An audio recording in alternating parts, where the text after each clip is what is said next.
In a universe that almost is, just out of reach beyond the edge of reality, mysterious forces underlie the fabric of existence. Energematrice 6, the very energy of creation, serves as both the elixir of life and the arsenal of destruction for its human and not-so-human denizens. Crushing darkness, whose source they cannot fathom, grips the cosmos and its people. In anguish, they dream of the long-foretold bright star. Join us as we embark on an epic journey, exploring the universe of Energematrice 6.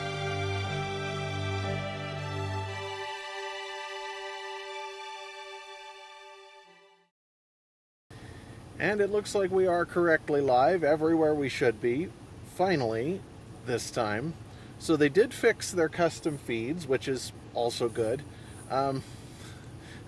Even though I couldn't quite get it to work the first time, we did at least make it work this time. So welcome everybody. This is the Energematrice 6 podcast. This is episode 24. We are here getting started on the Vale of Mysteries. We have Luke for Andrew. Mel's going to be reading Laura. I have second and third here doing their different characters as well. And I appreciate everybody being here. So, with it actually working correctly this time, I don't know. This has been a day for it, I tell you. Our refrigerator died this morning. I came out and I went to pour myself milk and there's yogurt in the milk jug. And that's not the way it's supposed to be. So, one of those sorts of days, I guess. Never a good way to start the day. Yeah, one of those days. Anyhow, thank you everybody for being here. Let's go ahead and hit the value for value ad real fast and then we'll get going.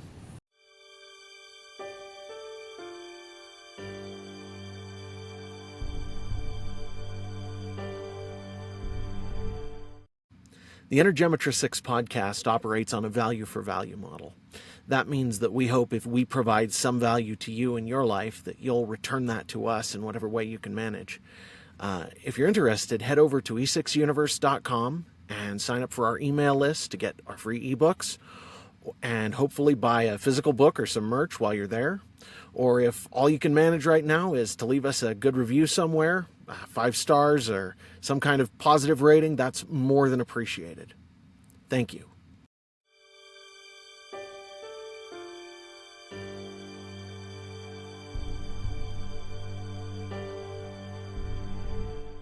So, The Vale of Mysteries by me, Jared Michaud. The vessel Hope hung in the void. Once she had been Earth's greatest achievement, created during the most difficult time in man's history to carry a few thousand brave souls to the stars. She was conceived as a modern-day ark, built to save humanity from a world consumed by a deluge of madness. Her builders were the most accomplished geniuses of their generation, men driven to their absolute best by a world bent on their destruction. Their sole aim was the salvation of those they loved. They invented completely new scientific disciplines in their pursuit, and did it all in complete secrecy.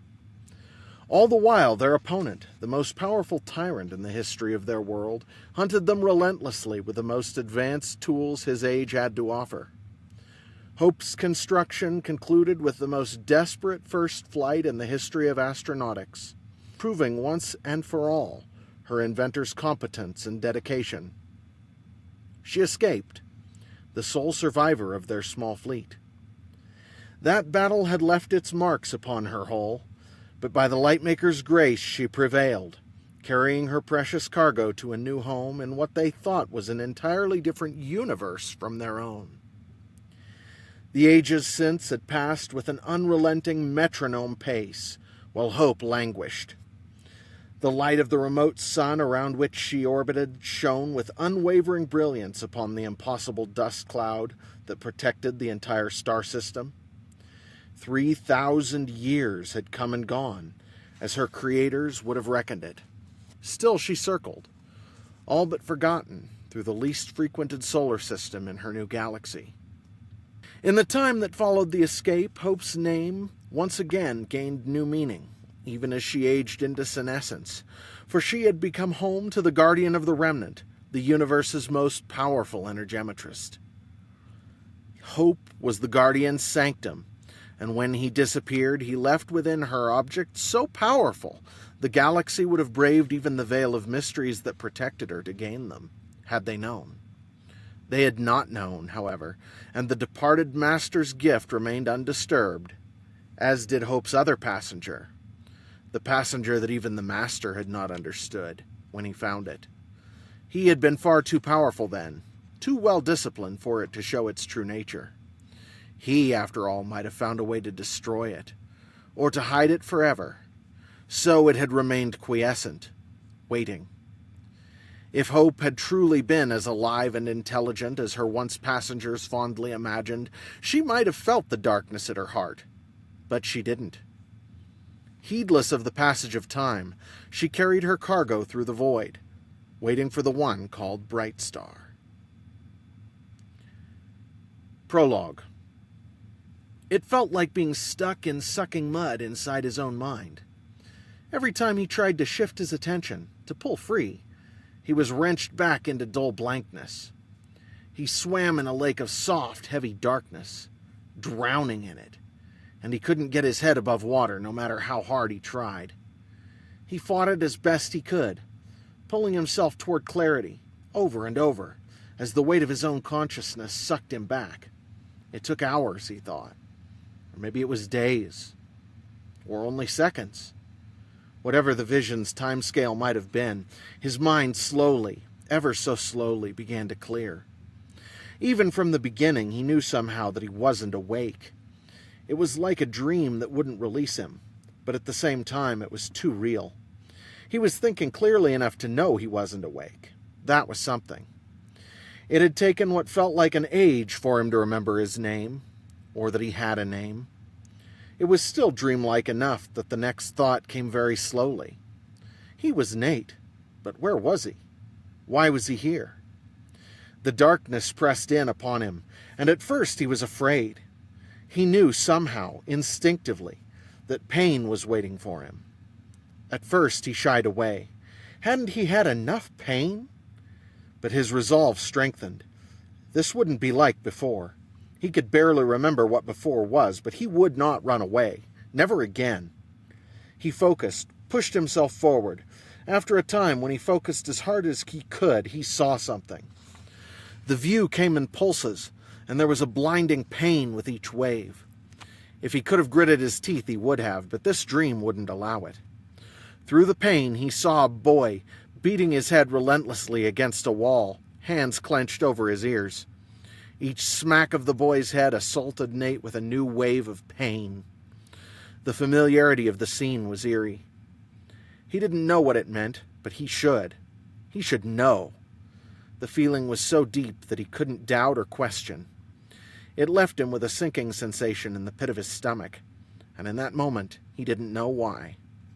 As he watched, bewildered, the boy stopped hammering his head against the wall and looked up, eyes pleading.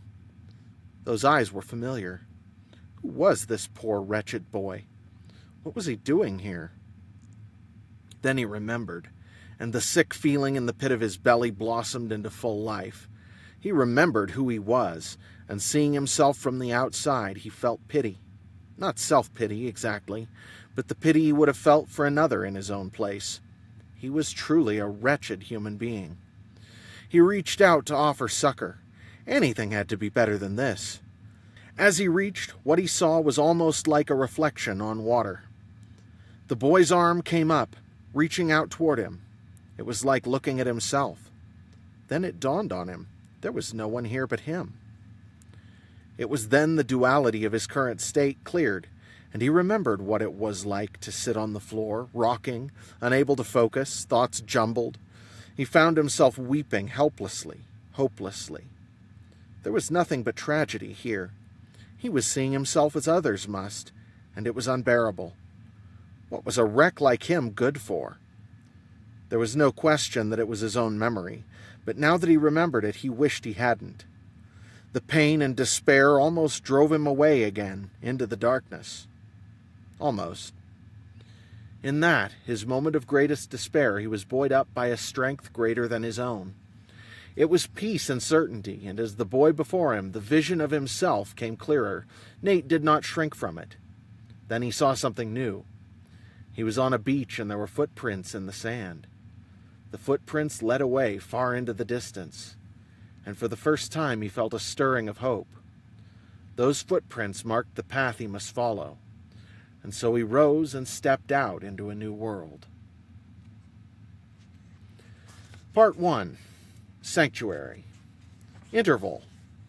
Elder Neil Eden, Journal Entry, 6/4/1033 NST. I'm not an evil man, am I? I don't know who Rebus is getting his instructions from. He won't tell me. At first, I would never have thought an Elder of Sanctuary capable of what he's doing, and now I'm in too deep to back out. If only I'd seen this coming before I took his credits. In my defense, I was going to vote yes on his motion even without the bribe. It just made life easier. My father would be ashamed. Granddad would space me. If the others ever find out, our reputation will never recover. We might as well be rat-inks. Of course, I might have gotten free of him if I had the sense to confess to the rest of the council before the second time. Voids. Right out the airlock, and I deserve it too. I don't know what he's going to do to this boy, the one they call Brightstar. But I saw the look in his eye. Whatever he does, I want no part of it. None. I'd run, I think, if not for the Vale. Who would have ever thought I could look at our great protection as a curse? The Vale of Mysteries, Chapter 1. Ha! You could be wandering around in that soup until the heat death of the universe. Or until you die, whichever comes first. Suppose that has to happen someday, even to a freak like you. Trevor Gorman, Deceiver Ratting, attributed before Ratting pierced the Vale of Mysteries, year 653 NST. The gyrating mass of interstellar dust and gas was beautiful in an otherworldly sort of way. The cloud's dim, ruddy color made the slow swirling of the surface seem like a mirage. The murky, billowing nebula was so vast that it should have taken millennia for the surface of the cloud to move at all. Still, as they watched, the surface seemed to shift ever so slightly, and the whirls and wisps that made up its texture were subtly different. It was mesmerizing in a subtle way, and Nate, called Brightstar, found himself lost in its patterns, wondering what caused them. He contemplated the cloud calmly, studying the dimly visible stars toward the edge of the mass and the deeper darkness directly in front of Adamant, the tiny vessel in which Nate was a passenger. Tyler, Ty Wrighton, stuck his head through the bridge hatchway, breaking Nate's reverie with an odd question. What's that? From his seat across the bridge, Kevin Ratting chuckled merrily. It's the Vale of Mysteries, of course. Ty snorted, giving Kevin an irritated look. I thought you said it was a rainbow. Kevin groaned. It's Sanctuary. Inside. Shannon Logan, one of the three siblings to whom Adamant belonged and their current pilot, cleared her throat noisily, interrupting the byplay. We still don't have a way in, unless you've thought of something new. She eyed Kevin balefully, as if they were stuck there, staring at the incomprehensibly large, impossibly dense mass of dust and gas because of something he was holding back. Kevin raised his hands to fend off her scowl. I told you, we have to find the keeper for that, unless you want to warp straight into a gravity well. I did warn you, didn't I? He had warned them. Nate could still picture Kevin's dubious frown when Nate told the little group where he wanted to go. Kevin had been the only member of their party who actually knew how to reach the Vale of Mysteries, having been born in the hidden star system at its core. But as he told Nate, getting through the Vale was impossible without Terran Galton, the Keeper of the Mysteries. Nate had met the Keeper briefly, a month before, shortly after he first appeared in the Aurora Galaxy. The Keeper had imprinted Nate with a great schemic to guide his use of Energematrice 6 and give him the Sigil of Mysteries, a powerful Energematrice 6 artifact laid aside for Nate by Paul Cassizia nearly 1,000 years before. The Keeper was practically family to John and Rachel Cassizia, Nate's first friends in the Aurora Galaxy, who'd accompanied the Keeper back to the Vale of Mysteries while Nate went with Drake Loridan to the Telestry. Unfortunately, the only way Kevin knew to contact the Keeper was through agents and star systems near the Vale. It could be months before he responded. They would still have been in Cassizia City, arguing about what to do, except that their pre-departure argument had been cut short by Shauna Logan insisting, with a haunted look in her eye, that it was time to go. As her brother Andrew explained, after ordering everyone to strap in, When Shauna gets one of her feelings, and we ignore it, somebody dies. Kevin rapidly provided confirmation by means of a terse report from one of his contacts. Dominion guests were expected at the Telestry, in short order.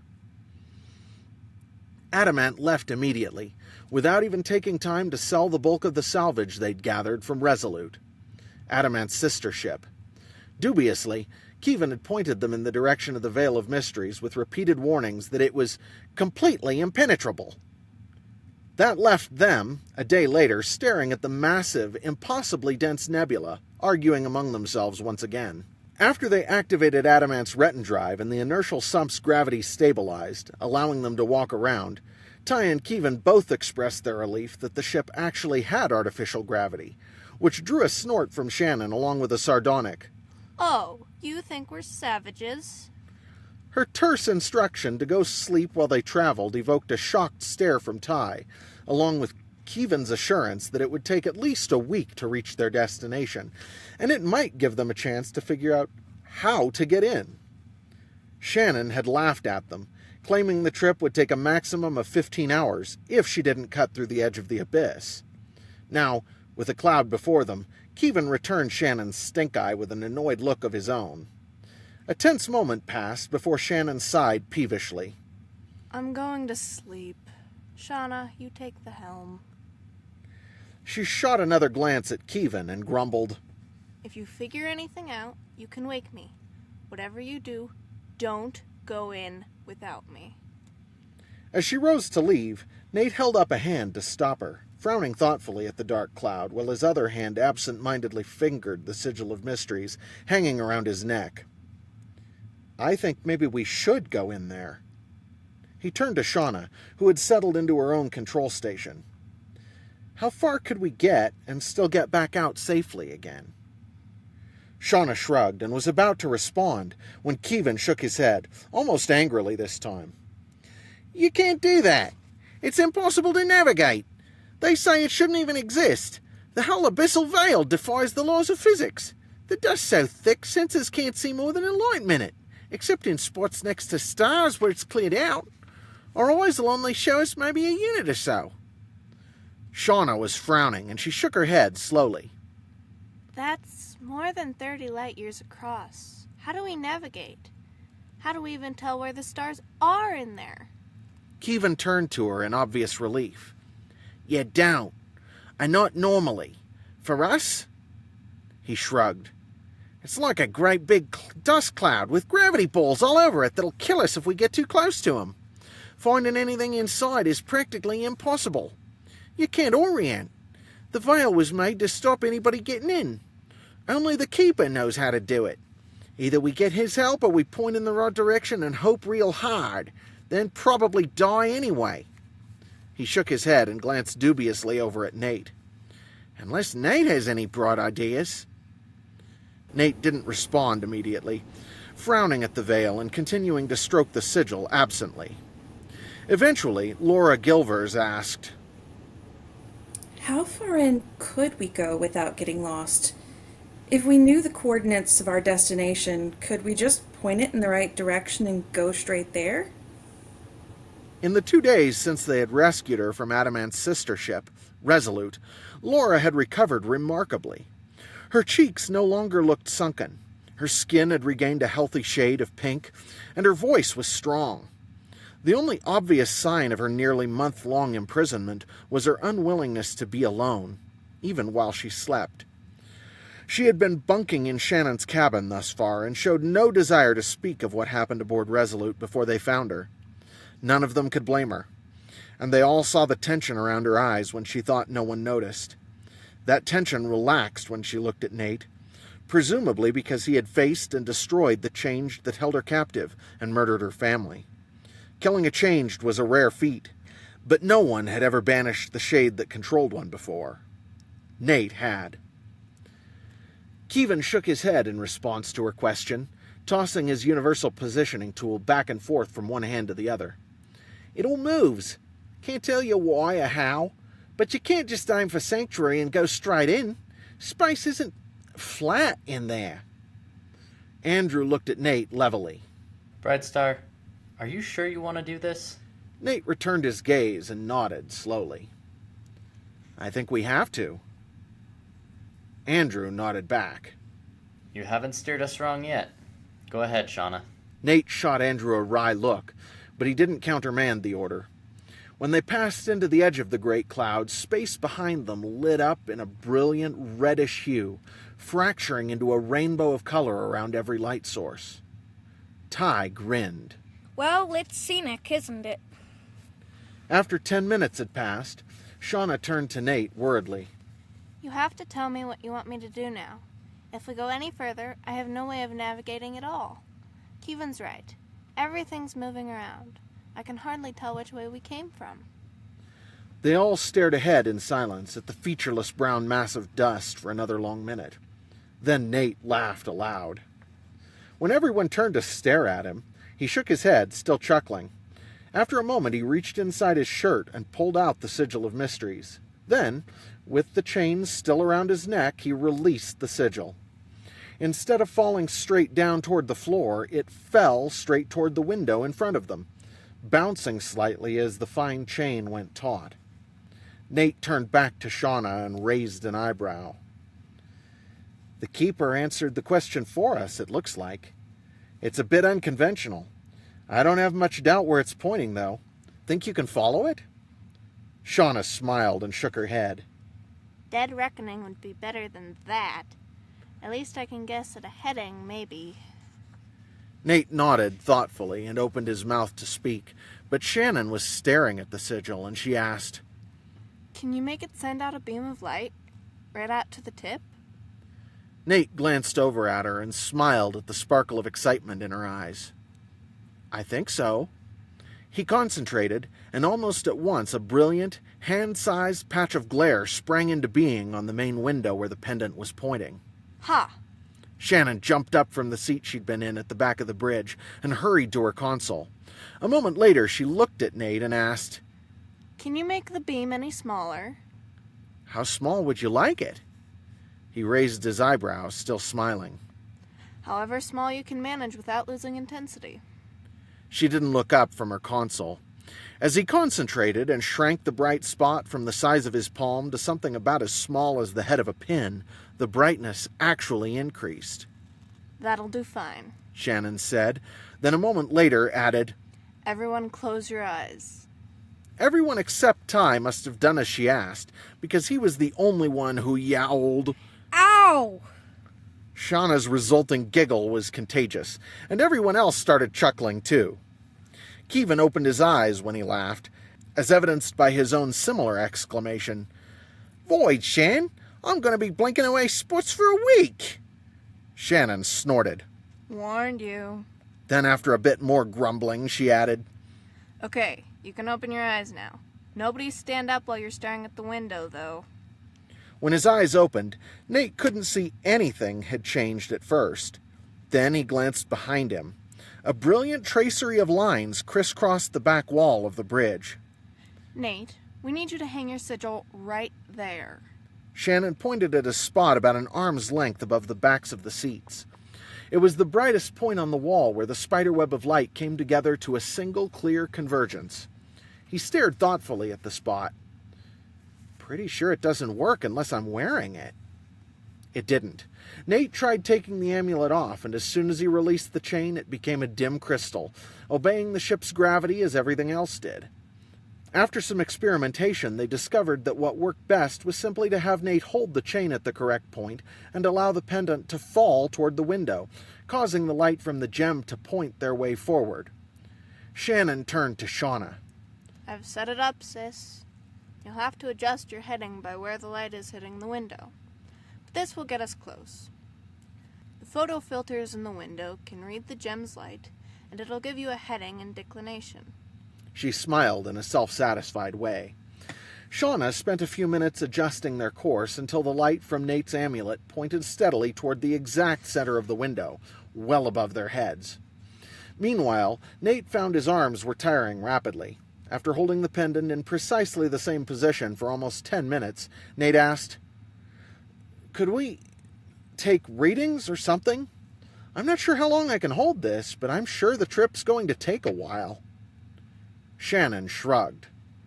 It's set to read all the time, but you should only need to hold it up there when Sis tells you to. Shauna glanced back at Nate and nodded. Let's check it every 10 minutes for now. She turned to Andrew. How fast should I go? Andrew shook his head. He looked at Kevin.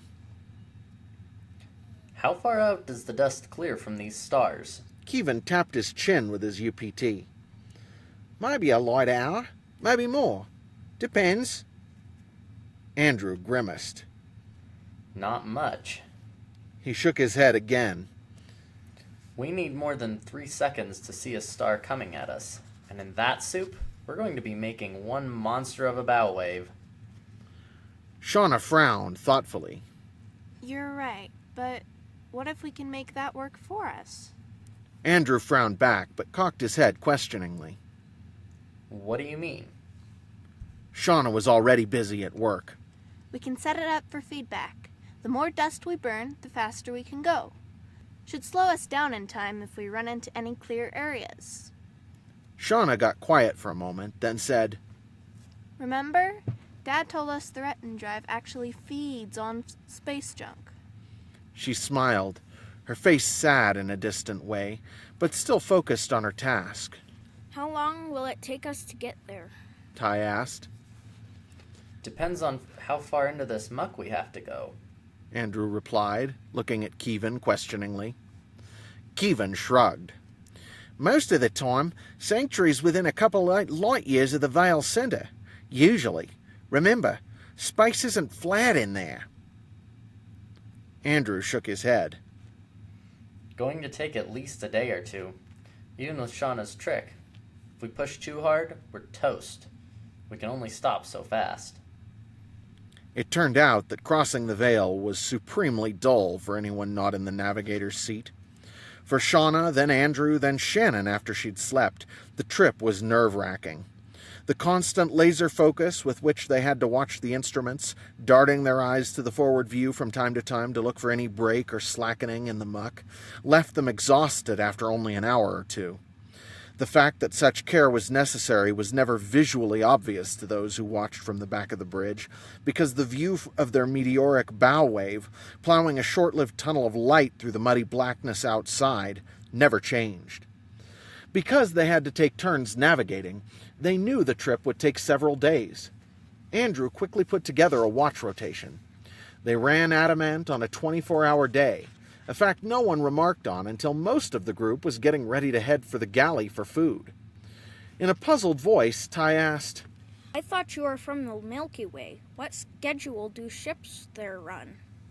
Andrew blinked, surprised. Then he chuckled. Earth has a 24-hour day, so that's what everyone's always used. Why? Did New Standard Time take its 24-hour day from somewhere else? Oh, I don't know. Ty looked shocked, as if Andrew's simple question had blown his mind. Andrew shrugged and made a face. 10-day weeks are strange. We've always just used the Earth calendar. Granted, that makes leap years feel pointless out in space. He paused and shook his head. When we came here, we couldn't change over either. The ship was built to run on Earth time. Earth has leap days too? Ty looked somehow triumphant, as if the revelation vindicated him in some strange way. Kevin was looking at Ty with a knowing smirk. You gotta think the first settlers just kept doing things like they were used to, right? It's a wonder we got simple 10s for weeks and months instead of just keeping Earth or Eteria's calendar. Ty looked thoughtful. How long is an Earth year? 365 days. Shauna said, her eyes fixed firmly on the main window as she was still navigating. I gather your years are 1,000 days. That means I'm only what, 7? She made a half-amused, half-disgusted sound. So that means you're 21 Earth years? Ty asked. You don't look more than about 4 or 5. He blinked. Is that 12? 15? 100 years here is like 300 Earth time? Shannon snorted. We've always aged slow. Nobody knows why. Ty got quiet. After a pause, he nodded. Yeah, me too. Keevan's wry humor floated back to them as he followed Andrew out of the hatch, looking for food. We're all lords, every one of us. Hadn't you guessed? None of us age normally. 12 hours after their journey had begun, disaster nearly took them. Shannon was navigating, her concentration already taking an obvious toll, with Nate sitting directly behind her along the back wall. Ty was off to Shannon's left, so Nate missed the beginning of their conversation, but when Ty said, Stupid way to do this.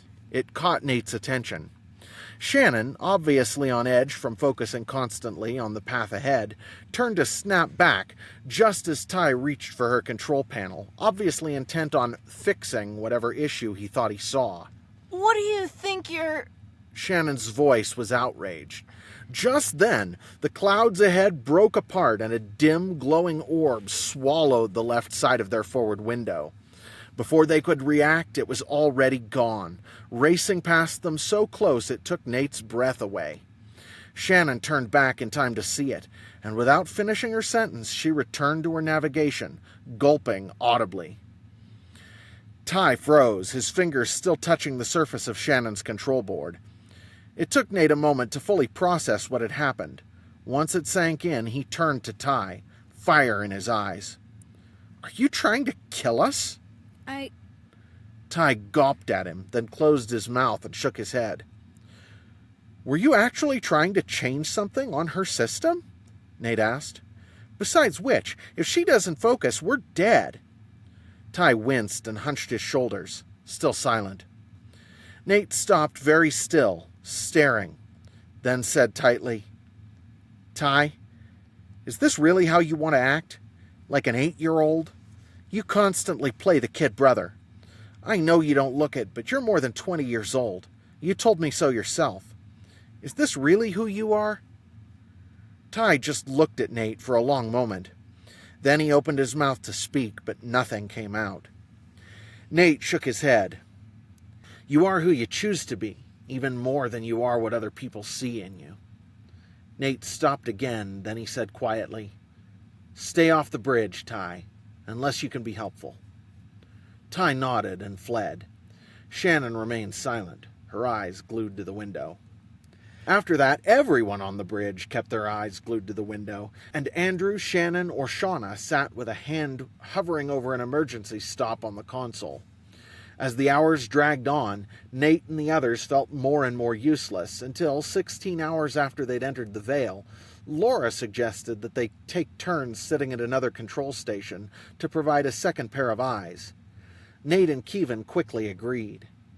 After he was told about it, Ty too begged to take a turn.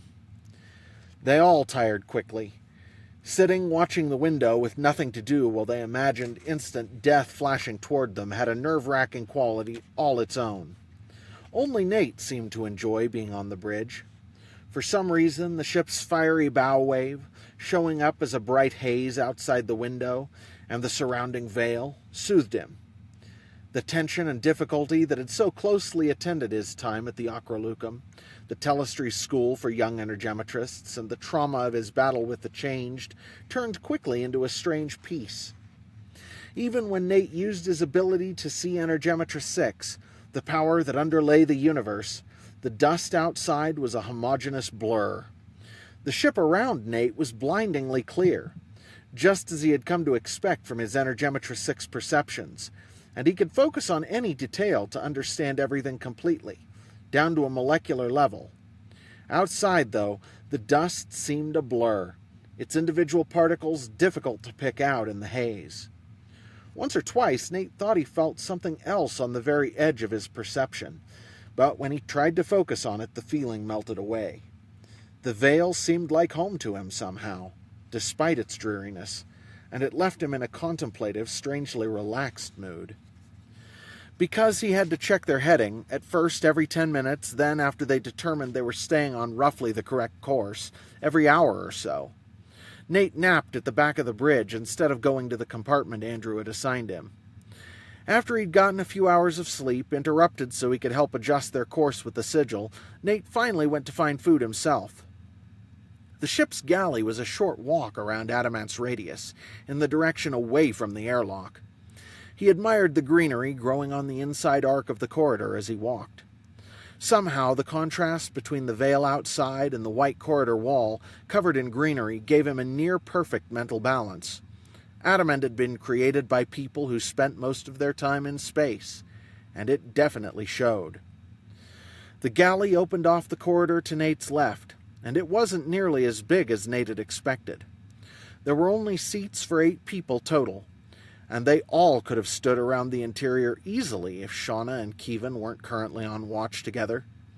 Andrew, Shannon, Laura, and Ty were already seated, with Ty in the furthest seat from Shannon he could get.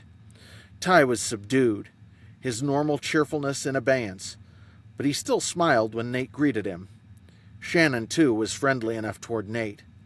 On the other hand, she was refusing to look at Ty at all. Andrew motioned to a dish sitting on the counter near where Nate had walked in. Help yourself. It's some kind of melon, I think. That's the last of what we picked up on Eteria.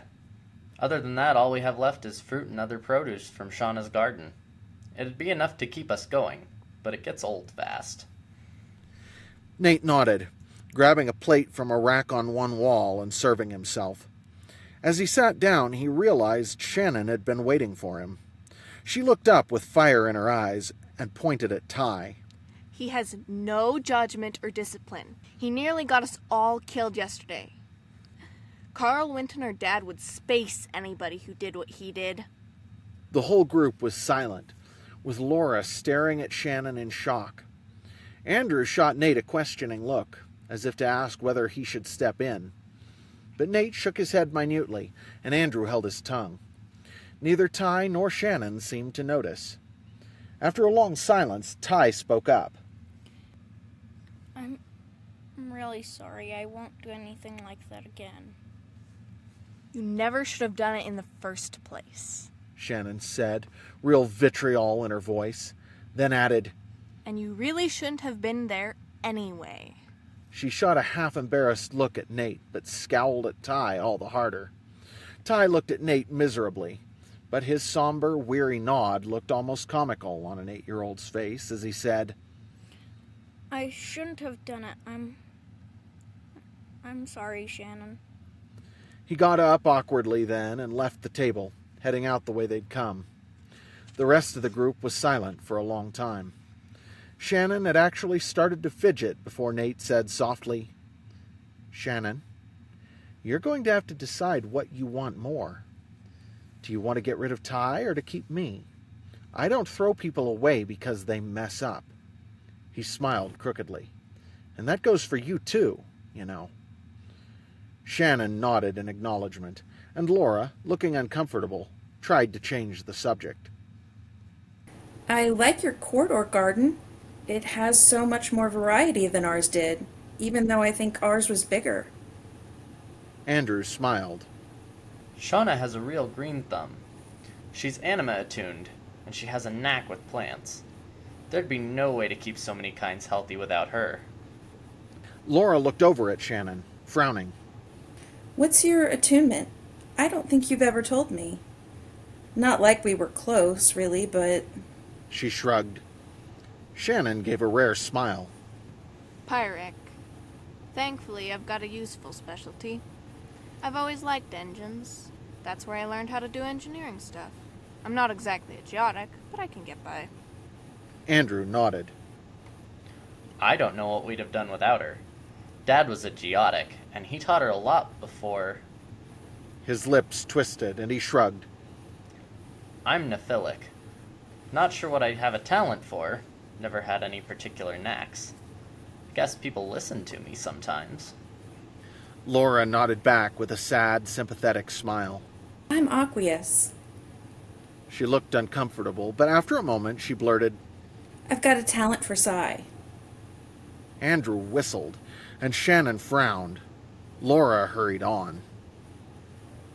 I never developed it, but that's how I called to Nate when you all came to the Resolute. Nate's mind flashed back to the experience, the eerie feeling of being drawn onward into the belly of the crashed derelict, and he realized that answered a question that had tickled the back of his mind ever since. Then they were all staring at him, and he blinked. I don't know. Shannon snorted. He's a Masthina. Guess it shouldn't be a surprise if he's got a talent for anything and everything. The other two nodded, and Nate shrugged with a grimace. If I did, I wouldn't know it. I still can't remember. They were rising to leave the galley when Shannon stopped Nate as the other two walked out, her eyes downcast. I'm sorry, too. She said. I was angry with him, and he's so... Nate smiled at her gently. Obnoxious? Shannon nodded agreement, smiling crookedly herself and shrugging.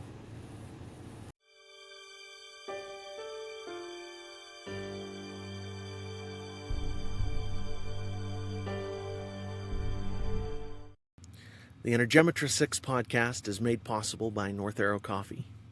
North Arrow Coffee is the pro-life coffee company where 15% of every purchase goes to support organizations like Crisis Pregnancy Centers, whose purpose is to support women in the most difficult situation of their lives. If you're interested, head over to northarrowcoffee.co and use promo code E6 to get 10% off with your order.